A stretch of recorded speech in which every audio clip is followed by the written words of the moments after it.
سلمان بخاری کی کہانی دھڑکتا دانت۔ ایسی شخصیات بہت کم ہوتی ہیں جن میں آرٹ اور سائنس دونوں کوٹ کوٹ کر بھرے ہوں۔ ڈاکٹر دانیال انہی میں سے ایک تھے۔ یہ خیالات میری بیوی زیست کے تھے ڈاکٹر دانیال کے بارے میں۔ ایک طرف وہ ایک ماہر ڈینٹسٹ تھے اور ساتھ ہی وہ اعلیٰ درجے کے اسکریم شینڈر بھی تھے۔ ہاتھی دانت اور سنگ مرمر کے چھوٹے چھوٹے ٹکڑوں سے انتہائی مہارت سے خوبصورت اسکلپچر بنانا ان کا محبوب مشغلہ تھا۔ ہماری ان سے پہلی ملاقات کافی دلچسپ تھی۔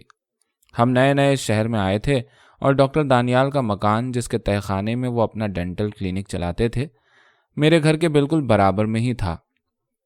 مجھے آج بھی اچھی طرح یاد ہے کہ میں اور میری بیوی زیست ایک کیک لے کر اپنا تعارف کروانے کے لیے ان کے پورچ میں کھڑے تھے۔ جو ہی ہم نے ان کے گھر کی بیل دبانے کے لیے ہاتھ بڑھایا، ڈاکٹر دانیال، جن کے ہاتھوں پر دستانے چڑھے تھے، جو کافی خون آلود بھی تھے اور منہ پر ماسک چڑھا تھا، یکدم دروازہ کھولے ہمارے سامنے کھڑے تھے۔ زیست کی ان کو اس حلیے میں دیکھ کر چیخ ہی نکل گئی۔ میں بھی تھوڑا گھبرایا، مگر ڈاکٹر دانیال نے فوراً دستانے اور ماسک اتارا اور انتہائی پرخلوص انداز میں مسکراتے ہوئے کہا، معافی چاہتا ہوں، میں نے آپ دونوں کو ڈرا دیا۔ دراصل میں ایک مریض کا دانت نکال کر فارغ ہی ہوا تھا اور کار سے کچھ لینے کے لیے نکلا تھا۔ معافی چاہتا ہوں، میں ڈاکٹر دانیال ہوں۔ آپ دونوں کا تعارف؟ میں نے مسکراتے ہوئے بتایا کہ مجھے دانتے کہتے ہیں اور یہ میری بیوی ہیں زیست۔ ہم آپ کے ہمسائے ہیں۔ اچھا، بہت خوشی ہوئی آپ دونوں سے مل کر۔ آئیے، میں اپنی بیوی کو بلاتا ہوں۔ دانیہ نیچے آنا ذرا۔ کچھ ہی دیر میں دراز قد 40 برس کے لگ بھگ کی خوش شکل خاتون ہمارے سامنے کھڑی تھیں۔ دانیہ ہمیں بہت تپاک سے ملی اور اپنے ساتھ لاؤنج میں لے گئیں۔ ڈاکٹر دانیال اس دوران نیچے تہہ خانے میں جا چکے تھے۔ لاؤنج میں ہر طرف خوبصورت چمکدار دودھیا چھوٹے چھوٹے مینٹل پیسز سجے ہوئے تھے۔ شاید ہی کوئی کونا ہو جہاں کوئی چھوٹا مجسمہ نہ سجا ہو۔ میں اور زیست ان کے ذوق سے بے حد متاثر ہوئے اور یہ پوچھے بغیر نہ رہ سکے کہ یہ قیمتی مینٹل پیسز اتنی زیادہ تعداد میں اکٹھے کرنے کا نفیس خیال ان دونوں میں سے کسے آیا۔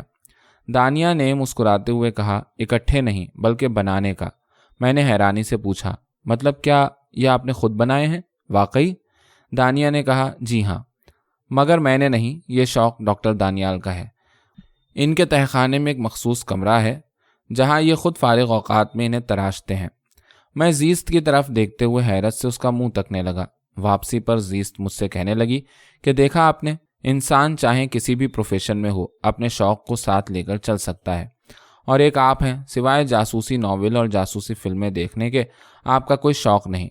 میں نے اکتا کر کہا، ہاں، اور ابھی کچھ دیر پہلے تم اس عظیم آرٹسٹ کے دستانوں پر خون دیکھ کر مرنے کے قریب تھیں۔ زیست نے جھینپتے ہوئے کہا، وہ تو ایک قدرتی بات تھی، آپ کی اپنی بھی تو ہوائیاں اڑ گئی تھیں۔ ہم دونوں کھلکھلا کر ہنسنے لگے، لیکن میرا ذہن بار بار مجھے کچھ نہ کچھ گڑبڑ کے اشارے دے رہا تھا۔ میں جتنا جھٹکتا تھا اتنا ہی بار بار شک مجھے پھر سے جھنجھوڑ دیتا تھا۔ زیست ڈاکٹر دانیال اور ان کی بیوی سے بے حد متاثر ہو چکی تھی۔ زیست کے دانت موتیوں کی طرح چمکدار تھے اور وہ ہمیشہ سے ان کا خیال بھی رکھتی آئی تھی، اس لیے کبھی بھی ڈینٹسٹ کے پاس جانے کی اسے ضرورت نہیں پڑی تھی۔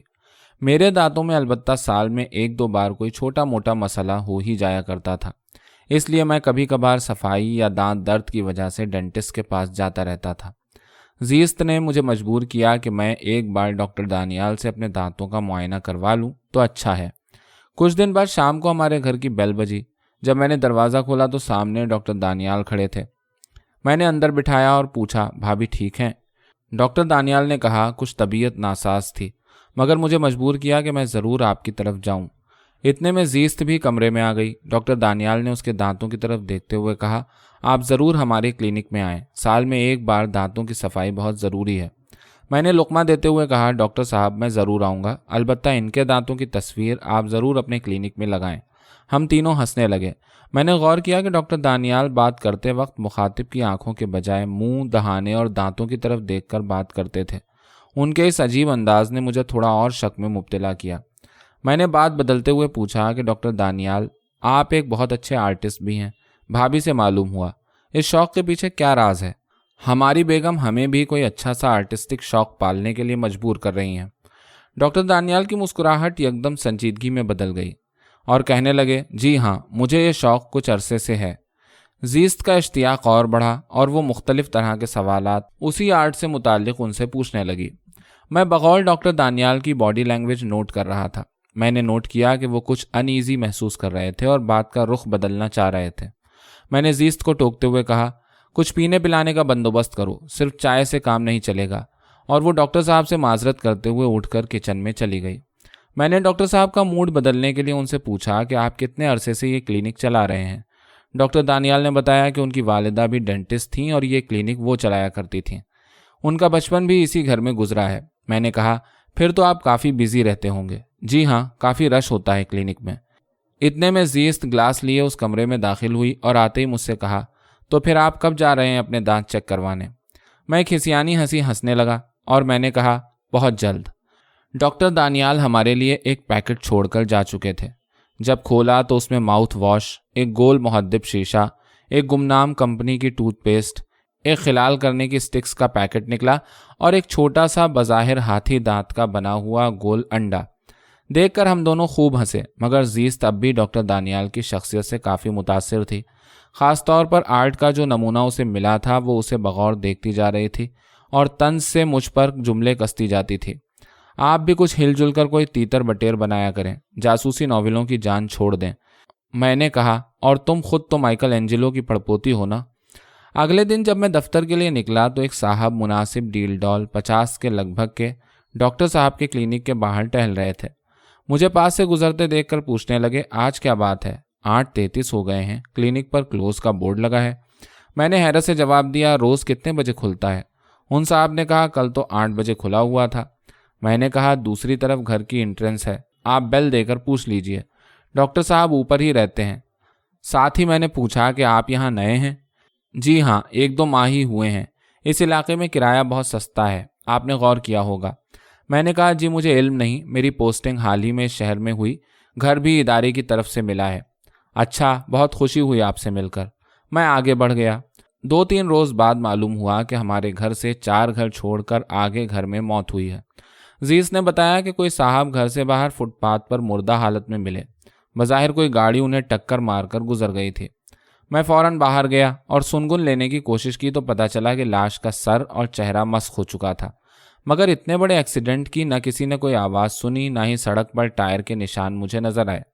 جس گھر میں یہ موت ہوئی میں ان کے دروازے پر پہنچا اور بیل دی تو ایک ادھیڑ عمر خاتون نے دروازہ کھولا۔ میں نے تعارف کروایا اور پوچھا کہ کوئی اور گھر میں ہے؟ خاتون نے جواب دیا، سب اسپتال گئے ہیں اور پولیس ابھی کچھ دیر پہلے ہی گئی ہے۔ میں نے دروازے کی اوٹ سے ایک تصویر دیکھی جو ہو بہو اس شخص جیسی تھی جسے 2-3 روز پہلے میں نے ڈاکٹر دانیال کے کلینک کے باہر دیکھا تھا۔ میرا رنگ یکدم فق ہو گیا اور زبان کو جیسے سکتہ لگ گیا۔ میں نے اوسان بحال کیے اور پوچھا کہ جن کی یہ تصویر ہے وہ کہاں ہیں؟ خاتون نے روحانسی آواز میں کہا، بیٹے یہی تو ہیں جسے ہم سے موت چھین کر لے گئی۔ یہ میرا داماد تھا بیٹے، اس گھر کا واحد سہارا، یہ علاقہ ہی منحوس ہے۔ میں تو اس دن کو کوس رہی ہوں جب ہم یہاں آئے۔ میں نے کہا، خالہ جان اس علاقے میں ایسا کیا ہے؟ وہ بولیں، بیٹا یہاں 2 ماہ میں 3 اموات اور 4 لوگ لاپتہ ہیں، پولیس اب تک کچھ نہیں کر سکی۔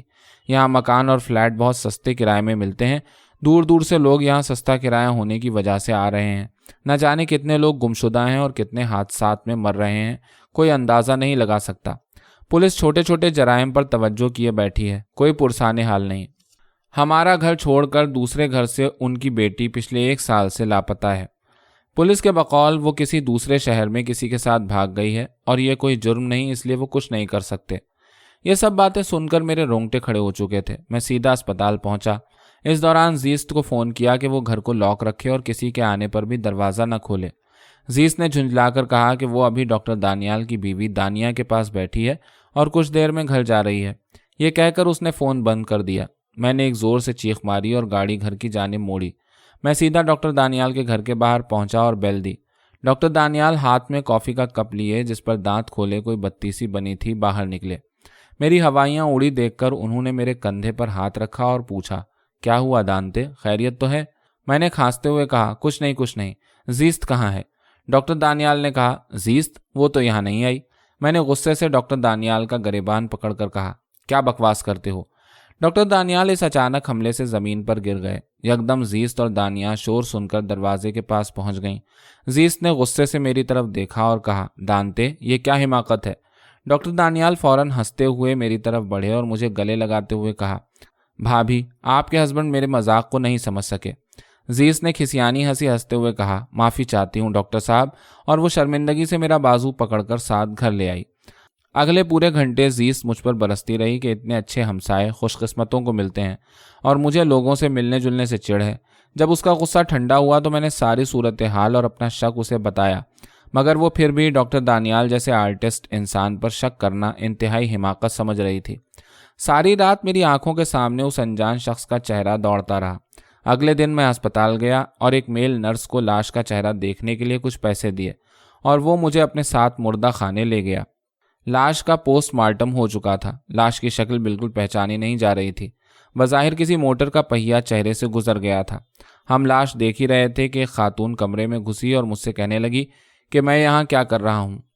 میں نے جھوٹ بولنے میں عافیت جانی اور کہا کہ میں مقتول کا عزیز ہوں اور مجھے آج ہی پتہ چلا، اس لیے یہاں چلا آیا۔ خاتون جو بظاہر سراغ رساں معلوم ہوتی تھی، میل نرس کو اس نے ڈانٹا کہ خبردار اگر کسی اور کو یہاں لائے۔ میں نے اس سے کہا کہ مجھے شک ہے کہ یہ قتل ہے۔ اس نے کہا کہ کیا مطلب شک؟ قتل ہی کی تفتیش ہو رہی ہے، تم نے کیا نئی بات کی؟ دوسرے یہ کہ ہمیں اپنا کام کرنے دو۔ میں نے اصرار کیا کہ مجھے اس قتل میں ایک ڈینٹسٹ کا ہاتھ لگتا ہے۔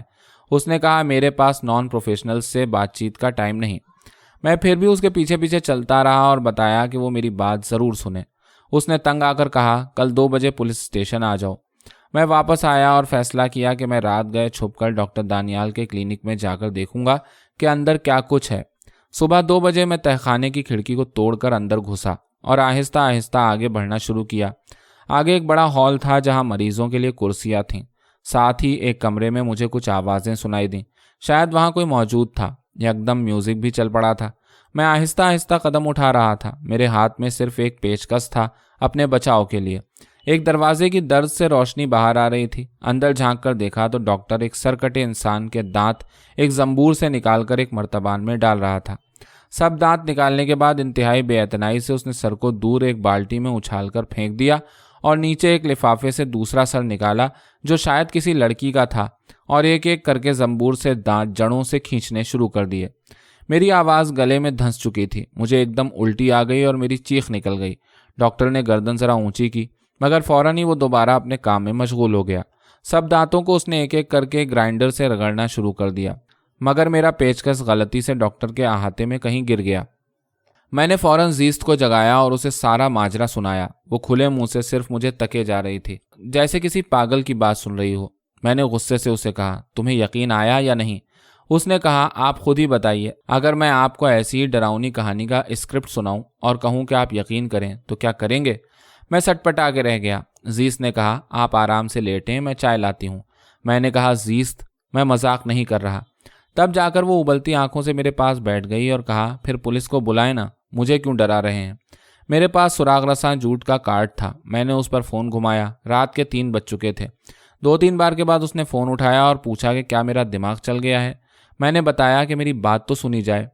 جب میں نے پوری بات بتائی تو اس نے کہا کہ وہ آ رہی ہے۔ میں نے کہا، اکیلے نہیں، پولیس فورس کے ساتھ آئیں۔ کچھ ہی دیر بعد پولیس فورس وہاں آ چکی تھی۔ جب ڈاکٹر کے کلینک کی پوری تلاشی لی گئی تو میرے کسی بھی دعوے کے کوئی ثبوت وہاں نظر نہیں آئے۔ ہزیمت کے بعد پولیس نے ڈاکٹر سے معذرت کی اور واپس جانے لگی۔ ڈاکٹر نے پولیس ہیڈ سے آخر میں کہا، بہتر ہوگا آپ چوروں کو پکڑیں۔ میرے کلینک کی کھڑکی کسی نے توڑی ہے اور اندر گھسنے کی کوشش کی گئی ہے۔ یہ پیچ کس کھڑکی کے پاس گرا ملا ہے۔ اس کے فنگر پرنٹس چیک کریں، شاید کسی مجرم سے میچ کر جائیں۔ مجھے سخت غصہ آ رہا تھا۔ جوڈ نے مجھے سخت ڈانٹ پلائی اور آئندہ ڈاکٹر کی پراپرٹی سے دور رہنے کی سخت تنبیہ کی، اور زیست کو بھی تاکید کی کہ یہ آخری وارننگ ہے۔ زیست نے شرم سے اپنا سر جھکا لیا۔ میں پھر سے سٹپٹا کے رہ گیا۔ اگلے دن ہیلی کاپٹرز کی آواز سے آنکھ کھلی اور باہر دیکھا تو سینٹرل ایجنسی کے لوگ ڈاکٹر کو ہتکڑی ڈالے ہیلی کاپٹر میں ڈال رہے تھے۔ مجھے اور خاص طور پر زیست کو اپنی آنکھوں پر یقین نہیں آیا۔ زیست نے فوراً میری طرف دیکھا اور پوچھا، کیا آپ پھر اٹھے تھے رات میں؟ میں نے کہا، نہیں، میں تو ابھی سویا ہی تھا۔ شام کو جوڈ گھر آئی اور اس نے اس رات سے پردہ اٹھایا کہ ڈاکٹر کو کیسے اور کس ثبوت کے تحت پکڑا گیا۔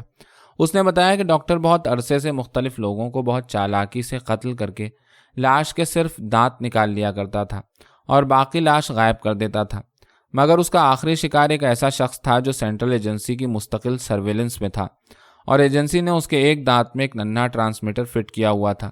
جس سے اس کی نقل و حرکت اور گفتگو سب سنی جا سکتی تھی، اور وہی دانت ڈاکٹر کے گھر میں خوبصورت بلی کی آنکھ میں جڑا تھا جو اس نے کل رات ہی بنائی تھی، اور وہیں سے وہ پکڑا گیا۔ اس کے گھر سے جو خوبصورت مینٹل پیسز نکلے ہیں وہ سب انسانی دانتوں کے بنے تھے، اور اب تک وہ 45 لوگوں کو قتل کر کے ان کے دانت نکال کر یہ چیزیں بنا چکا تھا۔ تہہ خانے کے نیچے ایک چور دروازہ تھا جہاں چھوٹا سا ایک اور کمرہ تھا جس میں سلفیورک ایسڈ کے ڈرموں میں وہ باقیات تلف کر رہا تھا، مگر راڈار کے ذریعے وہ جگہ فوراً ہی نظر آ گئی۔ زیس نے جب یہ پوری حقیقت سنی تو وہ میرے سینے سے لگ کر رونے لگی، اور میں نے اس کا بوسہ لے کر اسے دلاسا دیا۔